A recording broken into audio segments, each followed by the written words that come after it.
Nous allons découvrir aujourd'hui l'exploitation de Denis Fix de Pfettisheim dans le Korersberg. Il fait partie du groupe Défi Barinois. Ce réseau national, fort de plus de 3000 agriculteurs, travaille sur la réduction d'utilisation des produits phytosanitaires. Denis va nous présenter comment il réduit les phytos pour le blé. Mon exploitation, c'est une exploitation polyculture élevage avec 100 hectares de culture, donc du maïs principalement, du blé, du colza et de l'orge.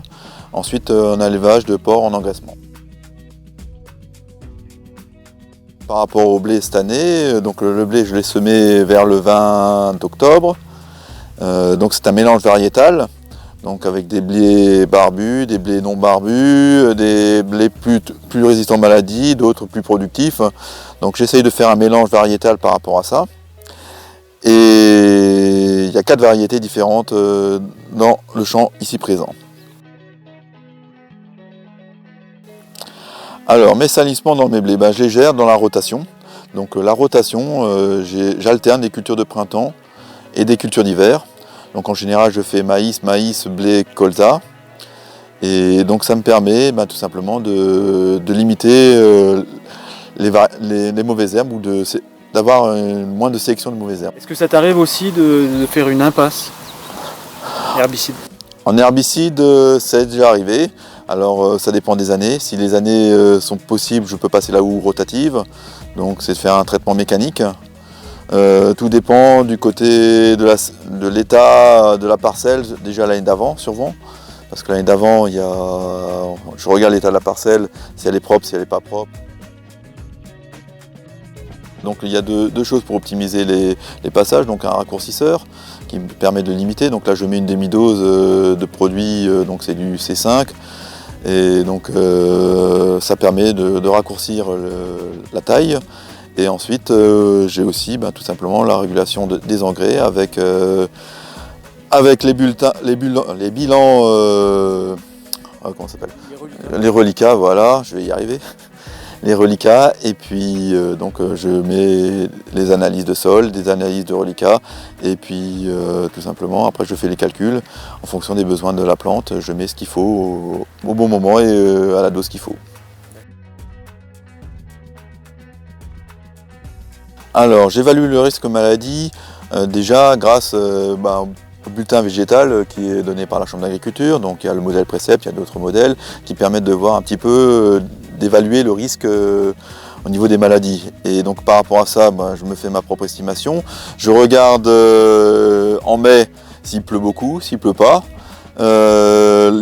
L'état du blé, donc à quelle période on est par rapport à la récolte en juillet.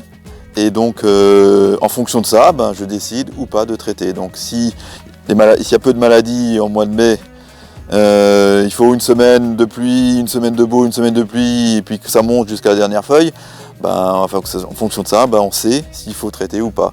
Donc en général, cette année, il faisait beau tout le mois de mai, tout le mois d'avril, donc c'était inutile de traiter. Et effectivement, on peut regarder qu'il n'y a pas beaucoup de maladies sur le blé, donc je n'ai pas traité.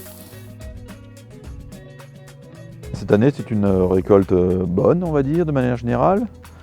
Chez moi, on a fait à peu près 80 quintaux de rendement avec du blé de qualité, un PS très important, donc entre 80 et 83 de PS, et très sec. On était à 10 d'humidité. C'est un rendement qui est satisfaisant pour le secteur. Bon, les collègues étaient légèrement au-dessus, mais voilà, je suis dans une logique de faibles intrants, de faible utilisation de produits phytosanitaires. Donc globalement, il faut voir la marge économique derrière, et je pense qu'elle est très bonne. Grâce à une rotation équilibrée, la pression en adventice est contenue, d'où des IFT herbicides faibles. En 2016, les conditions climatiques ont provoqué une forte augmentation du risque maladie. Denis a donc utilisé plus de fongicides. Le rendement, malgré tout, n'a pas été préservé. La pression maladie étant faible ces dernières années, l'impasse en fongicide peut être possible comme en 2020. Le risque verse, quant à lui, est non négligeable avec le lisier de porc. Denis utilise un régulateur à moitié ou au tiers de dose. Au final, l'IFT total est en général très en dessous de l'IFT de référence. Les rendements sont dans la moyenne du secteur.